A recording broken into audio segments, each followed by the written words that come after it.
my Silva Valley friends. We are here with another story time with Mrs. Wright, and this time it's going to be Alexander and the Terrible, Horrible, No Good, Very Bad Day.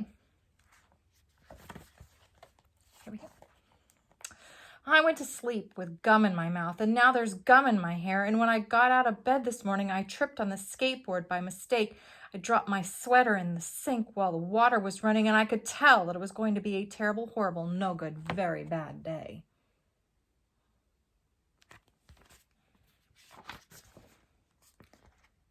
At breakfast, Anthony found a Corvette Stingray car kit in his breakfast cereal box, and Nick found a junior undercover agent code ring in his breakfast cereal box. But in my breakfast cereal box, all I found was breakfast cereal. I think I'll move to Australia.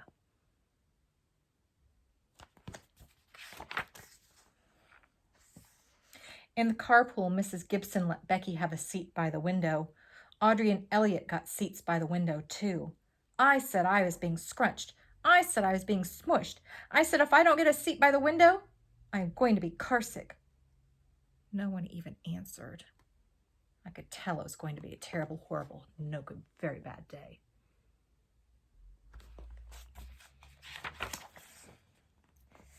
At school, Mrs. Dickens liked Paul's picture of the sailboat better than my picture of the invisible castle. At singing time, she said I sang too loud.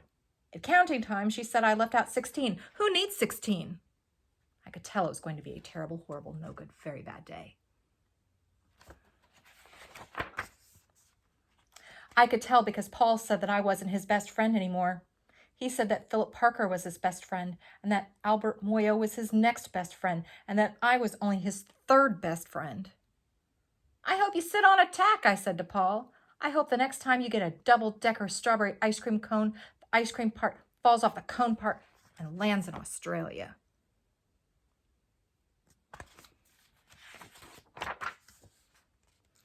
There were 2 cupcakes in Philip Parker's lunch bag, and Albert got a Hershey bar with almonds, and Paul's mother gave him a piece of jelly roll that had little coconut sprinkles on the top.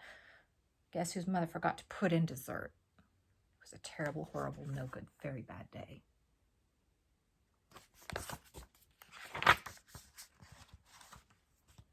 That's what it was, because after school my mom took us all to the dentist, and Dr. Fields found a cavity just in me. Come back next week and I'll fix it, said Dr. Fields. Next week, I said, I'm going to Australia.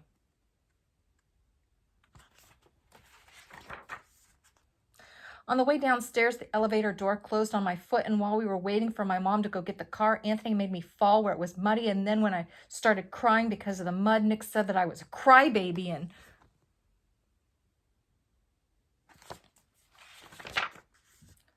and while I was punching Nick for saying crybaby, my mom came back with a car and scolded me for being muddy and fighting. I am having a terrible, horrible, no good, very bad day, I told everybody. No one even answered.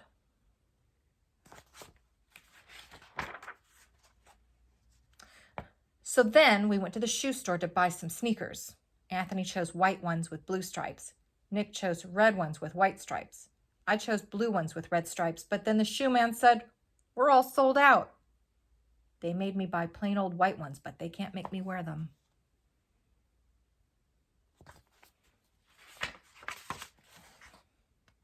When we picked up my dad at his office, he said I couldn't play with his copying machine, but I forgot.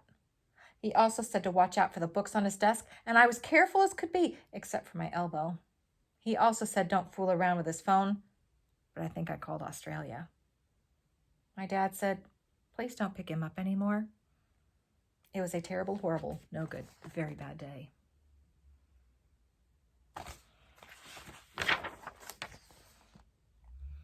There were lima beans for dinner, and I hate limas. There was kissing on TV, and I hate kissing.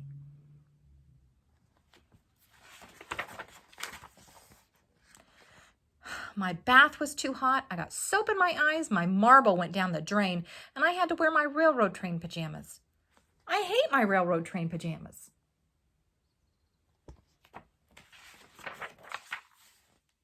When I went to bed, Nick took back the pillow he said I could keep, and the Mickey Mouse nightlight burned out, and I bit my tongue. The cat wants to sleep with Anthony and not with me. It has been a terrible, horrible, no good, very bad day. My mom says some days are like that.